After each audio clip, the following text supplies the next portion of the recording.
मेरी प्यारी बेटियां, हार्ट टचिंग स्टोरी। मेरी प्यारी बेटियां, सुबह के 7:30 बजे जब ज्योति स्कूल के लिए तैयार हुई तो चुपके से ऊपर मम्मी के बेडरूम में गई। धीरे से डोर सरकाया, देखा तो सारा सामान बिखरा पड़ा था। नीचे डाइनिंग रूम में आई, पापा सोफे पर बेसुध से सो रहे थे। अपने रूम में आकर उसने अपनी गुल्लक में से 50 रुपये निकाल कर पैकेट में रख लिए। बैग उठाकर स्कूल बस के लिए निकलने लगी तो सरोज आई ने पीछे से आवाज़ लगाई, ज्योति बेटा, आलू का पराठा बनाया है, खा लो। ज्योति ने मायूस नज़र से सरोज आंटी को देखा। नहीं आंटी, भूख नहीं है। सरोज ने ज़बरदस्ती टिफ़िन उसके बैग में डाला। ज्योति स्कूल के लिए निकल गई। सरोज सोचने लगी, बेचारी छोटी सी बच्ची साहब पर मेम साहब के रोज़ की लड़ाई झगड़े से इस 13 साल की उम्र में कितनी बड़ी हो गई है। सरोज पिछले 10 सालों से नेहा व नरेश के यहाँ काम करती थी। दोनों मल्टीनेशनल कंपनी में ऊंचे पदों पर कार्यरत हैं। ज्योति उनकी इकलौती बेटी है। किसी भी चीज़ की कोई कमी नहीं है, पर हर समय दोनों एक दूसरे से लड़ते रहते हैं। नरेश पिछले कुछ समय से नेहा से तलाक चाह रहा था और चाहता है ज्योति बेटियां की जिम्मेदारी नेहा उठाए और नेहा ज्योति बेटिया की जिम्मेदारी नरेश को देने के साथ जायदाद में हिस्सा चाहती है। इस कारण दोनों लड़ते रहते हैं। बच्चे की जिम्मेदारी कोई नहीं लेना चाहता, इसलिए दोनों एक दूसरे के लिए अपशब्दों का इस्तेमाल करते हैं। बेचारी ज्योति स्कूल से घर आकर अपने कमरे में दुबक जाती है। केवल सरोज आंटी से ही बात करती है। रोज की तरह नेहा और नरेश ने नाश्ता अपने अपने कमरे में किया और ऑफिस के लिए निकल पड़े। करीब 12 बजे स्कूल से कॉल आया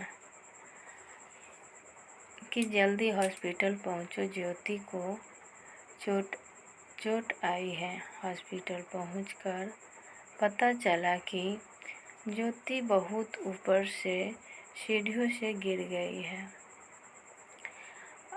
आईसीयू में रखा गया था। ऑपरेशन की तैयारी हो रही थी।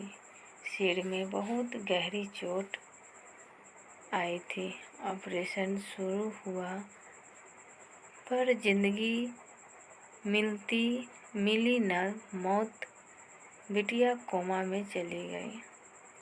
नेहा और नरेश अस्तबद्ध रह गए। उन्हें ऐसा झटका लगा था कि अपनी शुद्ध बुद्ध ही खो बैठे थे। ज्योति की दादी भी आ गई थी। बेटा बहू को देखकर नफरत से मुंह फेर लिया।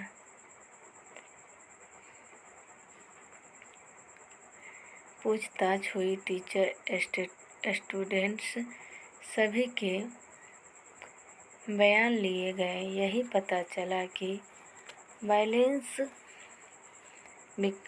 बिगड़ने से नीचे गिर गई।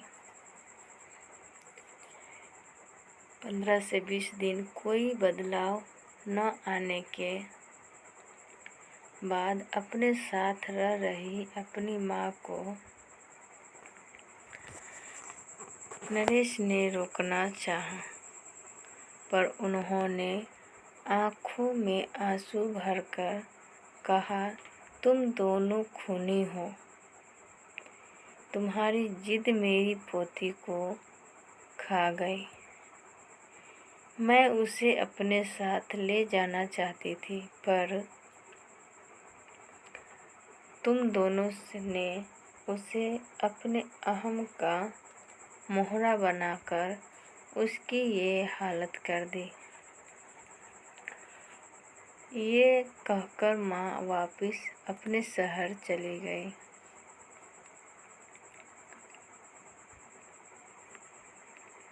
दोस्तों, अगर मेरी वीडियो अच्छी लगी तो सब्सक्राइब ज़रूर कीजिएगा। आप लोग से यही विनती है मेरी, आप लोग मेरी वीडियो को जितना हो सके शेयर कीजिए, लाइक कीजिए, सब्सक्राइब कीजिए। नए हैं तो बेल आइकन दबा के इम्प्रेस ज़रूर कीजिएगा, ताकि मैं जो भी वीडियो डालूँ आप लोगों के पास तक जाए। तो चलिए फिर से मैं कहानी शुरू करती हूँ। सरोज तब से सदमे में थी। फिर उसने जैसे तैसे होश संभाला। नरेश और नेहा से कहा, मेम साहब, मैं अब यहाँ नहीं रह पाऊँगी। इस घर की दीवारें मेरी ज्योति की सिसकियों से भरी हैं। उसे मैंने कभी अपनी गोद में तो कभी छिप कर रोते हुए देखा है। कभी तो मेरा मन किया कि उसे लेकर भाग जाऊं, पर मैं डरपोक थी, ऐसा नहीं कर सकी। अगर चली जाती तो शायद वो आज इस हालत में ना होती।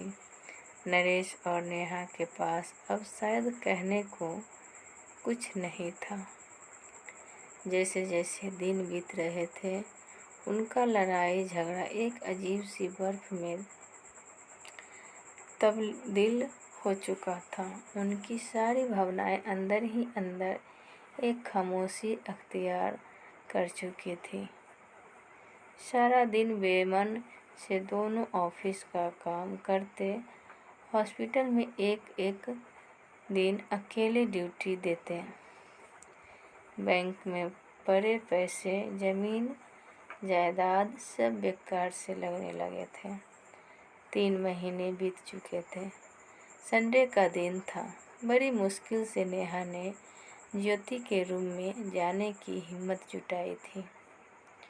वैसे भी महीनों दोनों उसके कमरे में कदम नहीं रखते थे।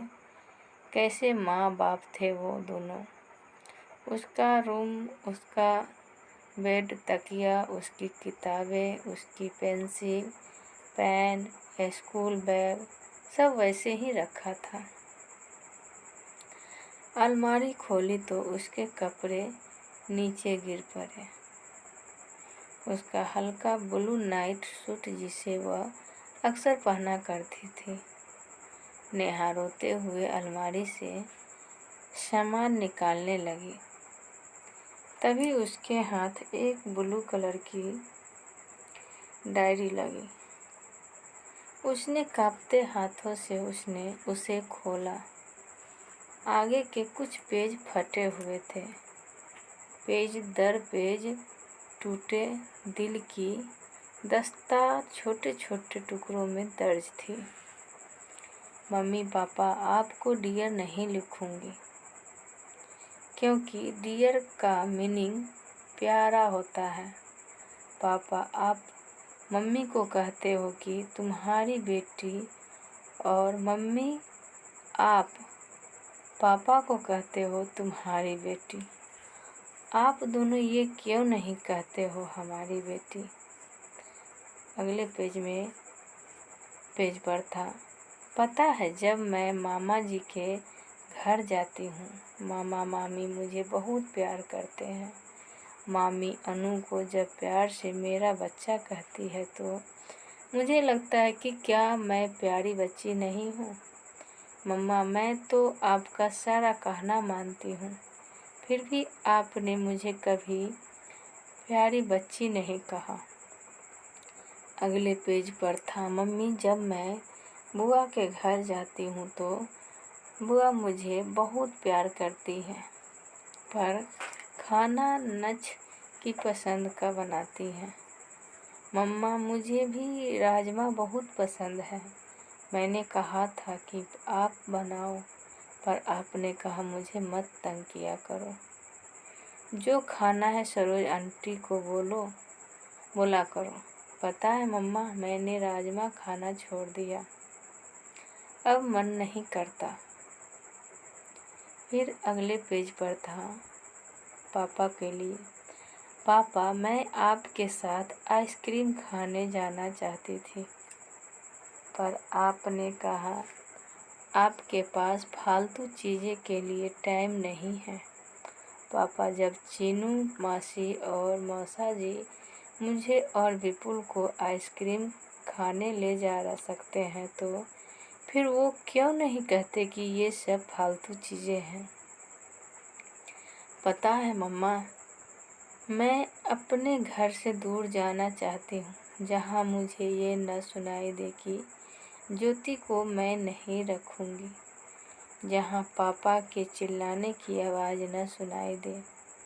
पापा, अगर मैं बड़ी होती तो मैं आप दोनों को कभी परेशान नहीं करती, मैं खुद ही चली जाती। मैं तो आप दोनों से बहुत प्यार करती हूँ। पापा, मम्मी, आप दोनों मुझे प्यार क्यों नहीं करते। फिर एक पेज पर था, I love you Saroj aunty, मुझे प्यार करने के लिए। जब मुझे डर लगता है तो अपने पास सुलाने के लिए, मेरी हर बात सुनने के लिए। और अंतिम पेज पर था, दादी आई लव यू, आप मुझे यहाँ से ले जाओ, आई प्रॉमिस कभी तंग नहीं करूँगी। नेहा डायरी को सीने से लगाकर जोर जोर से रो पड़ी। नरेश भी उसके रोने की आवाज़ सुनकर आ गया था। नेहा ने डायरी उसे पकड़ा दी। पेज दर पेज पलटते हुए उसके चेहरे के भाव बदलते जा रहे थे। वह खुद को संभाल नहीं पाया, जमीन पर बैठ गया। नेहा रोते हुए बोली, नरेश, पता है, वो एक्सीडेंट नहीं, आत्महत्या थी, सुसाइड नहीं था। जिस रिश्ते को हम बोझ समझते थे, हमारी ज्योति ने उससे हमें आज़ाद कर दिया। नरेश, हम दोनों ही अपनी बच्ची की इस हालत के कसूरवार हैं। नरेश भी नेहा को गले लगाकर फुट फुट कर रोने लगा। अचानक ही उसी समय नरेश का फ़ोन बजा और नेहा के मोबाइल पर एसएमएस की टू टू की मैसेज की आवाज़ आई। दोनों ने अपने को संभालते हुए दूरी बनाए और फ़ोन उठाया। हॉस्पिटल से ही फ़ोन था। जब तक नेहा नरेश की बातचीत सुनती, उसके अपने फ़ोन में भी एसएमएस खुल चुका था। पढ़ते ही नेहा के मुंह से अचानक निकला, मेरी प्यारी बेटिया को होश आ गया। यही शब्द नरेश के मुंह से भी निकले थे। एक साथ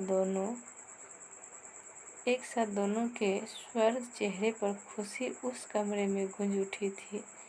ये कहानी हर उस घर की है जहाँ माँ बाप बच्चों के सामने लड़ते हैं या घर टूट कर बिखरते हैं, और उसका सभी से बड़ा खमियाजा बच्चे भरते हैं।